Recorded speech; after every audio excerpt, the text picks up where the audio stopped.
And And I, and what's Sub-Zero's deal? I mean, that dude was just angry. yeah, he was. It was like a horror. Like every time he came on screen, it was like a horror movie. Like when what he did to Jax and how he left him, like I was like, oh shit, like he's not to be effed with.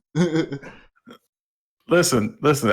What what? Yeah, he tore off them arms, man, and I was just like, my God. And then he just kicked him off. And just So yeah, then, like you didn't even go check if he was dead. You just let him go. But Scorpion. I mean, Sub-Zero, I guess, man. All right, so let's talk about Sub-Zero in terms of him playing Michael Myers in the movie and doing some jump scares.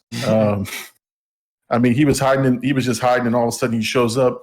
I mean, that to me, again, it's not Sub-Zero in what you would think the character does, but it was effective. He's a bad guy and he does bad guy things. So that's really what they just made him a generic villain in a lot of ways. right, that's what I was telling you. Is like, why was he just angry? Like that was the key. Is like, why is he just That's actually a wants to great kill point. everybody? That's actually a great point because now that I think about the opening scene, they didn't really give dialogue as to why he's killing Hanzo and like after Hanzo. He just said for what do you say the Shinryu or whatever. Right.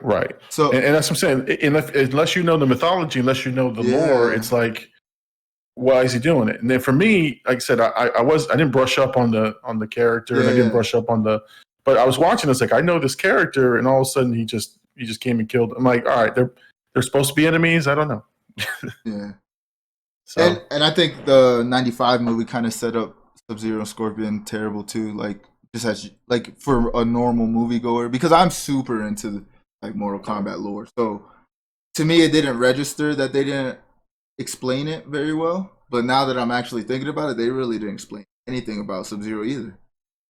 He no. was just the big bad. He ripped off Jack's arm to like set a precedent of like how bad of a guy he is, and then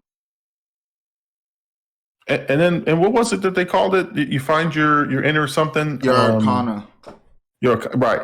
So that I don't know if that was explored much in the other movies, but like I want to know why Sub-Zero does what he does. How do you get the freezing powers? Yeah, Um, how does he have those abilities? Where do you learn it from? That type of stuff. But now it got explained as just, hey, it's an internal thing that turns on when you're ready. yeah.